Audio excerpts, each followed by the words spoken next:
ეს არის ქრონიკა 8-ზე. ჩეკინ ჯორჯია გრძელდება. ხოსე კარერასი ეწევა. მსოფლიო ტენორი კარიერის მიწურულს მსოფლიო ფინალურ ტურნირს მართავს. სტუმარ საქართველოში ხვალელოდებიან 18-ში კი კონცერტი ქუთაისში თბილისის სიმფონიურ ორკესტრთან ერთად გაიმართება და დასწრება თავისუფალი იქნება. თბილისის სიმფონიური ორკესტრი ტენორთან შესახვედრად რეპეტიციებს უკვე გადის, რომელსაც შორენა კობალეშვილიც დაესწრო.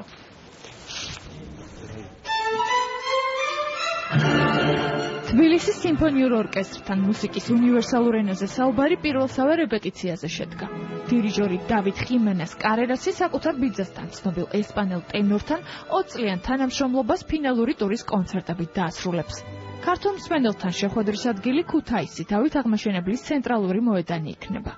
პოპულარული საოპერო მუსიკის რეპერტუარი, რომელსაც 2009 წლის კონცერტის შემდეგ კარგად იცნობს თბილისის სიმფონიური ორკესტრი, ესპანელი ტენორის ჩამოსვლამდე უკვე გაღლილია.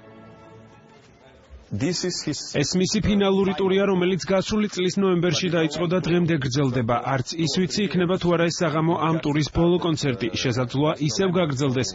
ის საოპერო მუსიკის ლეგენდაა და ყველა სურს სცენასთან გამომშვიდობებამდე მოусმინოს მას. ეს იქნება პოპულარული საოპერო პროგრამა, რომლის მოსმენითაც პირობას გაძლევთ ყველა ისი ამოვნებს. მე შემომთავაზეს, რომ ამ კონცერტში თბილისის სიმფონიურ ორკესტრს მიიღო მონაწილეობა, რაც რასაკვირველია.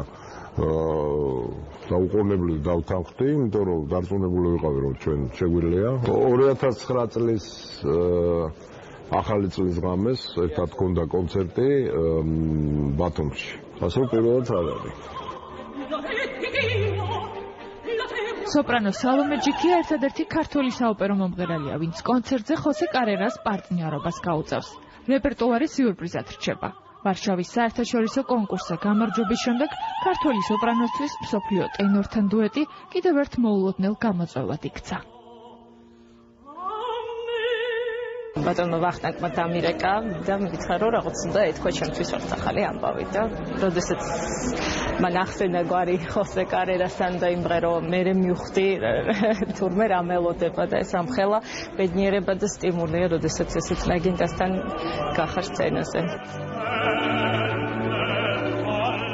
ცნობილი ტენორების სამეულმა წლების წინ საოპერო მუსიკა განსხვავებულად მიიტანა მსმენელამდე და საკუთარი ეპოქა შექმნა. ესპანელი ტენორიც ამ საოპერო ლეგენდის თანაავტორია.